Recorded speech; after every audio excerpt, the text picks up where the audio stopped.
had loads of letters asking if Sonic and Knuckles is coming out on the Game Gear. Well, the answer is no, but this one is. Sonic Triple Trouble is the latest bouncy ring-collecting platformer starring the Blue Hedgehog. You can also play Tails with all his special moves, and Knuckles is in here as well as Dr. Robotnik's baddies. Should be out this week on Game Gear only. We've also had lots of letters. And phone calls. And email about these lock-on guns and headsets that we showed you a couple of weeks ago. Now, it seems everybody wants them for Christmas, but they're very hard to track down. Well, you could try contacting the manufacturers, Bandai, on 0489 790 944, or look out for them in Toys R Us, Hamleys, Harrods or Bentles. There are two ways to become the captain of the Starship Enterprise. One is to get beamed straight to the bridge of the Starfleet's finest ship. The other is to go through the proper training process on this new SNES simulation at Star Trek Starfleet Academy. You can boldly go next January. Ugh. Oh, Flirtlers, this anti-gravity paint's getting everywhere.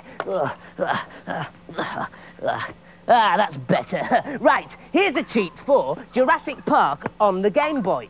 On the Dino intro screen, press up, down, left, up, down, right and select, and then do the whole thing again. Up, down, left, up, down, right and select. Then start the game and press A, B, start and select together to skip levels at any time. Hey, brilliant! And now for some more anti-gravity painting. Oh no, I've left the lid off the paint. Aha! Whoa! Whoa! Now looking in the pink there. Now, how does a clothing designer know when a particular fabric will rise and fall gracefully?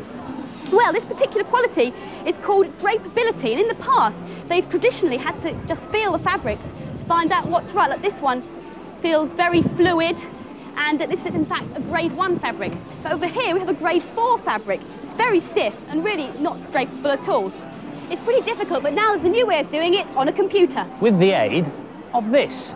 The Marilyn Monroe simulation rig, named after a famous scene in one of Marilyn Monroe's movies, as recreated by our own dear Violet Berlin.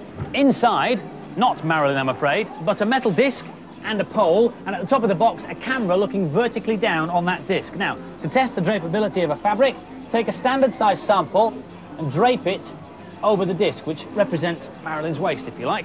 Close the box, and then the computer takes over. S to start. It can assess the drapability of a piece of fabric simply by the way it hangs over that disc. Now, if you think about it, a grade 1 fabric that's very drapable will hang over the disc like this, all of it hanging down the sides. And something like this, which would be a grade 4 bit of fabric, doesn't hang over the disc very well at all. It's all stiff and awkward. So what the computer's doing here is measuring the curves and the way it folds and the surface area that you can see. That gives it an estimation of its drapability as it's static. Next thing we can do is take a photograph of it moving. I'll put in the motor speed and start the motor. Now, I press escape and grab a still of the fabric moving, and the first thing the computer does is clear up the flicker on the image, and then takes a second set of measurements. Now, if you imagine when a piece of fabric is spun round, it flares out, and a more drapable piece of fabric, a grade 1 fabric, will move more than a stiff piece of fabric. So the computer takes 2 sets of measurements and compares the two to work out the drapability.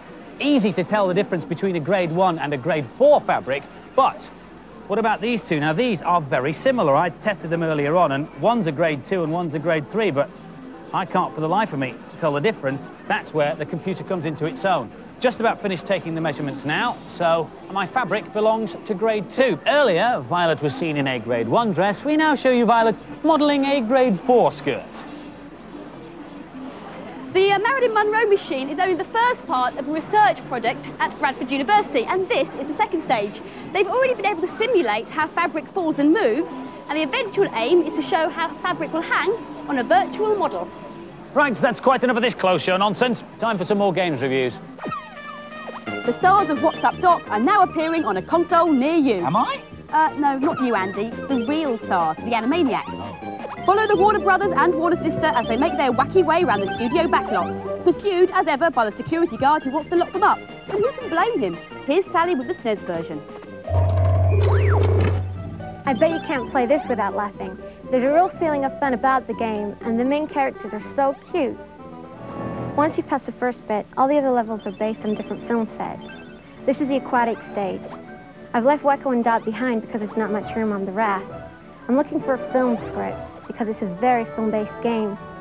But you've got to watch out for Jaws because he pops out anywhere. There he is. If you die, you get the chance to play one of the other characters. Here I'm playing Dot, and she's still looking for the script. And she's found it. It's captured the quality of the cartoon series, and if you're a fan of the TV program, then you won't be disappointed.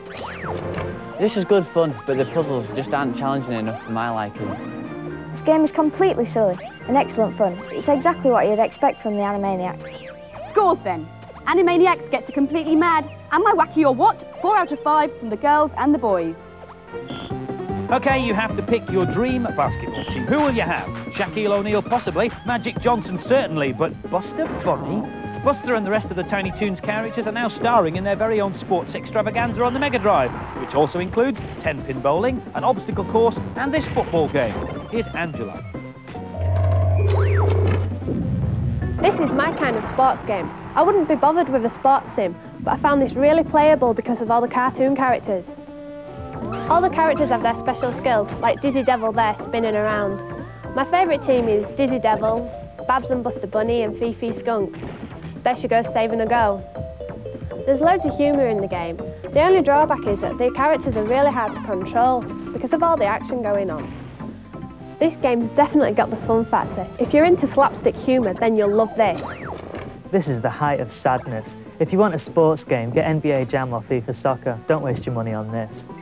This didn't grab me at all. I mean, why are Tiny Toons playing basketball? Cartoon fans love it, but sports purists are horrified. Tiny Toons Adventure Acme All-Stars gets a 4 from the girls, but a mean old 2 from the boys. Oh, phew, Thurtlers. That was a narrow escape. I almost got trapped on the ceiling. It's taken me till now to crawl down the walls and nail my feet to the floor. I'll just do this last cheat for you and then I'll try and clean up a bit. It's for Street Fighter 2 Turbo on the SNES, and it's a handy way of changing your joypad controls before a match without having to wade through all the menus. Just choose a player in the normal way, then press and hold down Select until a secret configuration menu appears, letting you change the controls. There you go. Now, just see how to clean all this stuff off. Oh, wait a minute, what's this? Warning, the anti-gravity effects of Dolox paint wear off in approximately 17 minutes. Oh no. And remember, don't try that toe. Last week's competition prize was a Pentium PC and a copy of the game Magic Carpet. We asked you, apart from Z, how many people have walked on the moon? The answer is 12, and as you might expect, we had an incredible response. In fact, over 40,000 people rang in, and all their names went into the computerised bad influence bucket, but the lucky winner is Jenny Holmes from Liverpool. Well done, excellent prize. 10 runners up, get bad influence t-shirts. This week's competition prize is one of these nifty little Marantz projectors, which you can also use to show TV programmes and videos, as well as computer games. The question is, which city has the only IMAX cinema in Britain? Which city has the only IMAX cinema in Britain? If you know, call us with your answer on 0891 555 999. The call will cost you no more than 25p. Lines will stay up until midnight on Monday, but do please get permission from whoever pays the phone bill before you dial, because as we always say, you can't win if you don't get permission, and we always check. Right, that's it for this week. Hope you enjoyed the programme. Next week, amongst other things, we look at the latest add-on for the Mega Drive, the 32X, and review one of the games for it, Star Wars Arcade. Here's a sneak preview in the credits. See you next week. Bye-bye. See ya.